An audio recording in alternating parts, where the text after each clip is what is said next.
and he could not pray for her or for his dad.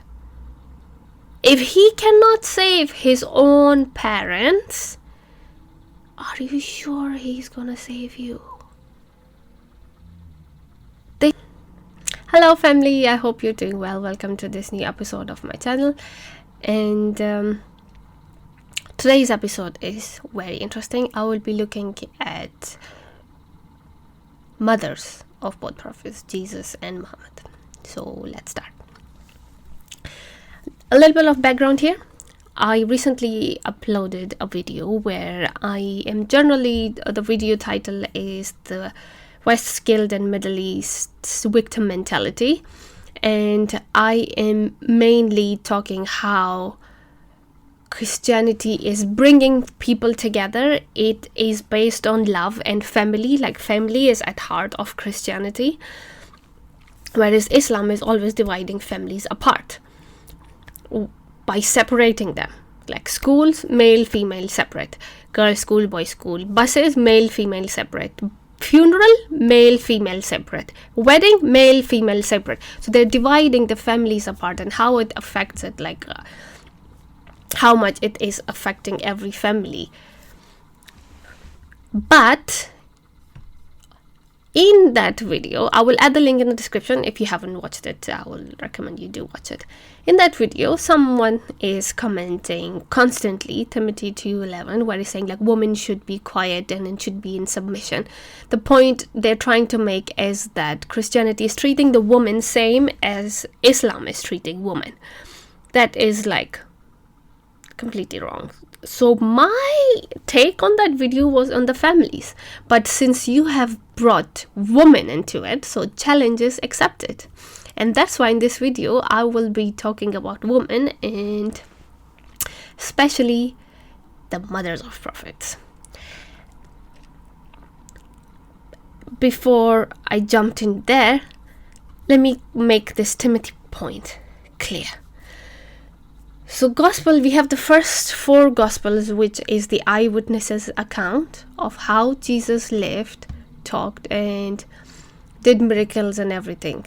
And then there is letters that Paul sent to Corinthians, to Timothy.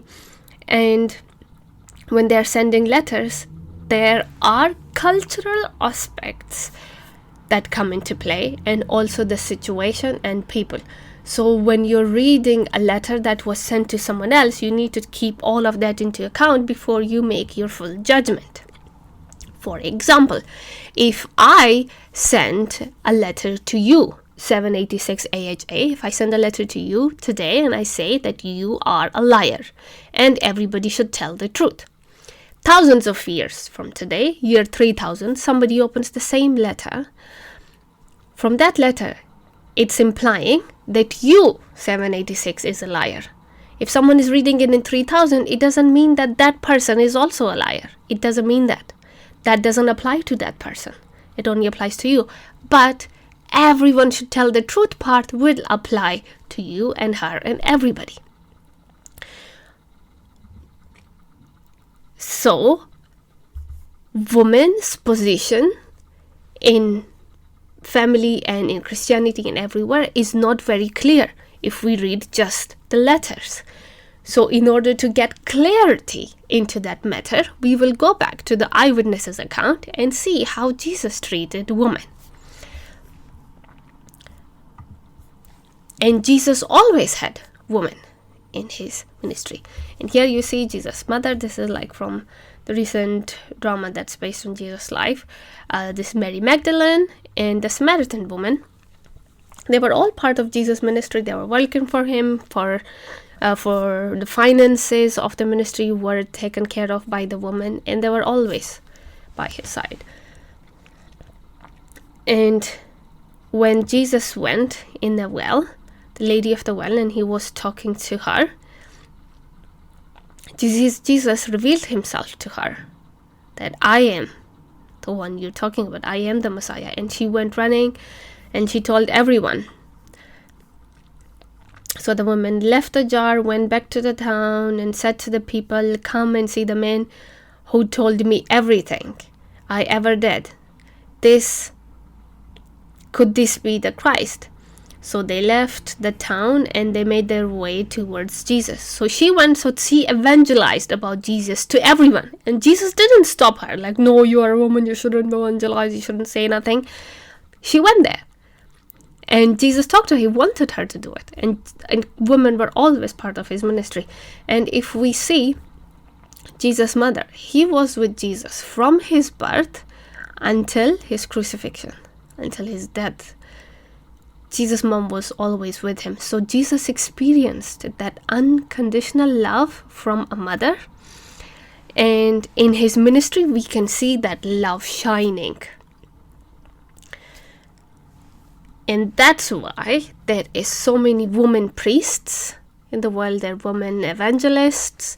And they're always working for the kingdom of God. Because men and women both are image of God and they're equal.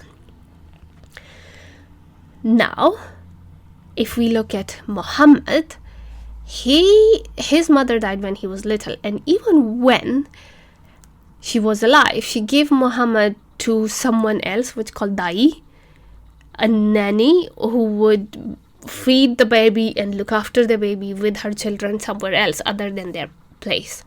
He was away from his mom, and the mom died. Then he was cared for by his grandfather when he died, and then cared for his uncle. So he never experienced that unconditional love of women. And if you see throughout the ministry of Muhammad, you can see how he is treating women as a sexual object that you can have only sex with. And that's why he had 11 women at one point, 11 wives. And the stories of Aisha, of Safiya, of his cousin, who was also married to his own adopted son, Zayd. Zayd's wife, he married her because she was his cousin. So he treated women very differently. And then also telling men that you will get more women if you come and fight for me in this world and after. So how they treated women, and even today you can see the treatment of women. See his number one followers in Taliban with 100% Sharia, how they are treating women. Because they learn from their master. The treatment of women is nothing how women are treated in Christianity. So don't you dare ever make that comment. And also, can I say one more thing? Okay, I searched in the internet and I could not find a single Quranic verse or hadith that will say that Muhammad prayed for his mother. He did not. And the closest I could find was like he requested God if he can pray for his mom's forgiveness, which was denied. So he went to the grave and cried. That's it. So where is Muhammad's mother? Jesus' earthly mother and father, Joseph and Mary, knew about Jesus because the angel visited them and he told them about Jesus' arrival, the virgin birth and everything, and they cared for Jesus. They believed in him and they knew him from the beginning. But Muhammad's own mother did not know about him, and she died, and he could not pray for her or for his dad. If he cannot save his own parents, are you sure he's gonna save you? This is concerning. This is what dials down the eternity we're talking about. This life is nothing. Close your eyes and it's finished. But in the afterlife? Are you sure?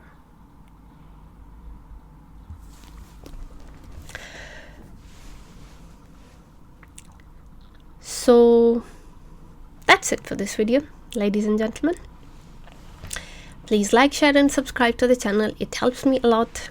And also I would like to thank my warrior brothers that came in my defense and adding all these replies. Thank you so much. All your messages and all your efforts means the world to me. And whenever I post a video, it's not complete until I see the message of you guys coming, like my regular watchers. So thank you so much. I love you a lot, and may God bless you and your family. I will see you in the next one. Take care.